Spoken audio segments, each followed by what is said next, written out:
Por que que eu acho que as maiores dores humanas são produto das relações? No geral, a gente tem uma tendência a limitar relacionamento ao amor romântico, né? A gente acha que tá tudo limitado a ele. Quando, na verdade, nós, seres humanos, somos animais políticos. E o que é que significa dizer que somos animais políticos? Significa que a gente precisa das relações para poder sobreviver. Mas preste atenção nesse questionamento. O que é que nós buscamos quando buscamos nos relacionar? Pegando o exemplo dos relacionamentos românticos, uma das buscas que nós fazemos e que a gente não presta atenção é a busca pelo prazer. Nós, seres humanos, na verdade, a maioria dos animais, né, que são guiados pelos seus próprios instintos, também buscam a satisfação dos seus prazeres. Os relacionamentos românticos, eles são uma excelente forma da gente sentir prazer, sobretudo nos primeiros meses de idealização das relações. E o que isso significa?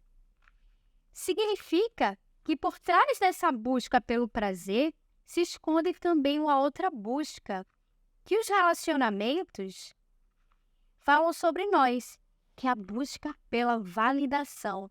Não é à toa que a rejeição nos dói tanto.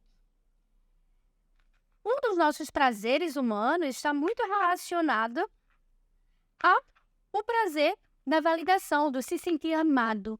Se sentir amado significa também se sentir protegido, significa fazer parte de um grupo. E, no fundo, o que nós buscamos quando buscamos as relações é pertencer.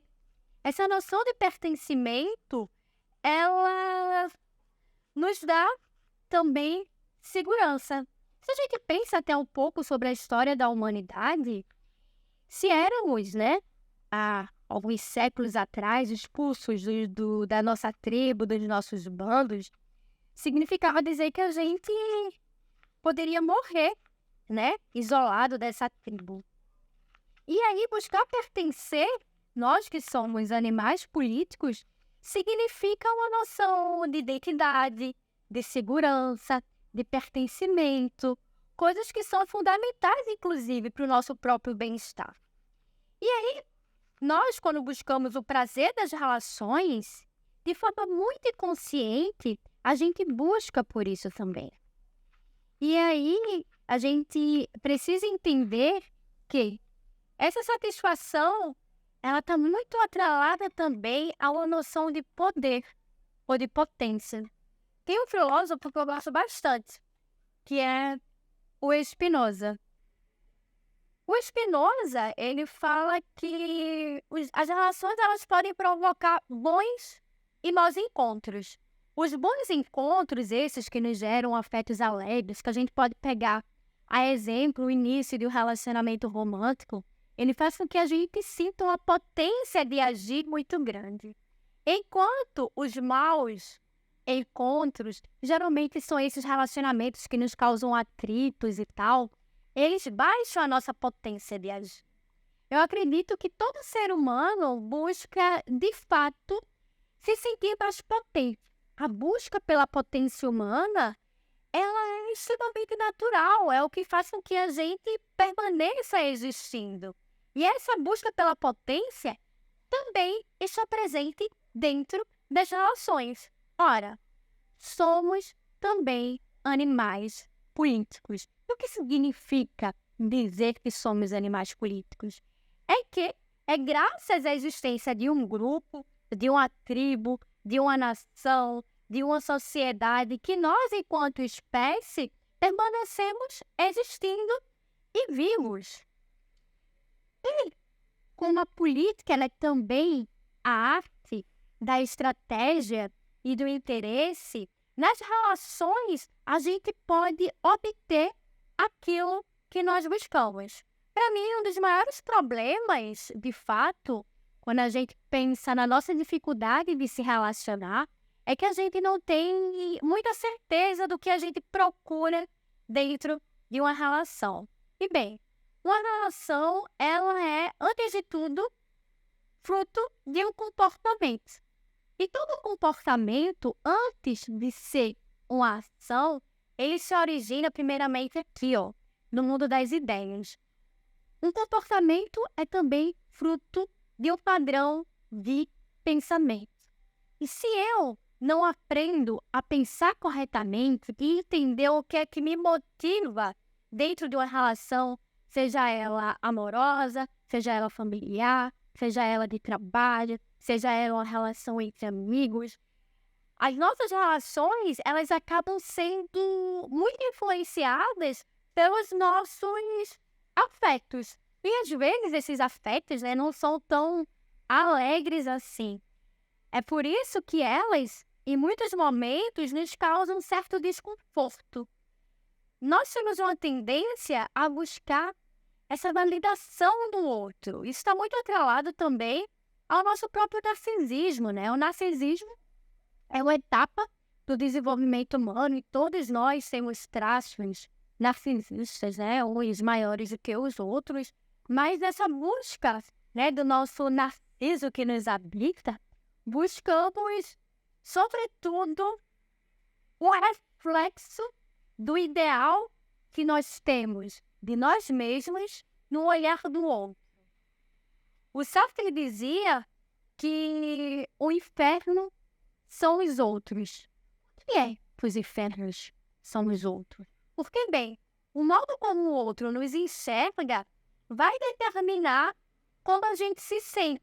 No final das contas, a gente dá muito poder ao outro. E aí as relações se tornam sempre relações de poder, relações conflituosas. Porque a partir do momento que o outro não me dá aquilo que eu quero que ele me dê, para que eu me sinta bem, eu passo a odiá-lo. Eu passo a sentir um desconforto interno e eu passo a lutar dentro de mim mesma contra o julgamento que eu estabeleço a partir daquilo que eu acho que o outro pensou sobre mim. E aí, né, a gente se esquece também que para construir boas relações, isso parece até ser um pouco clichê, a gente precisa aprender a se relacionar com nós mesmas. E essa relação que nós estabelecemos com nós mesmas e com tudo que nos cerca, né? Porque absolutamente tudo é relacionamento, inclusive cozinhar. Quando eu cozinho, veja, eu estou me relacionando com o alimento, eu estou me relacionando com os instrumentos que eu uso para fazer o alimento. Quando eu me relaciono com a minha casa, eu também me relaciono com tudo que existe dentro dela. E o que vai medir o modo como eu me relaciono com absolutamente tudo que cerca é uma postura interna que eu assumo dentro de mim mesma. Essa postura interna é fruto, obviamente, do valor que eu dou às coisas.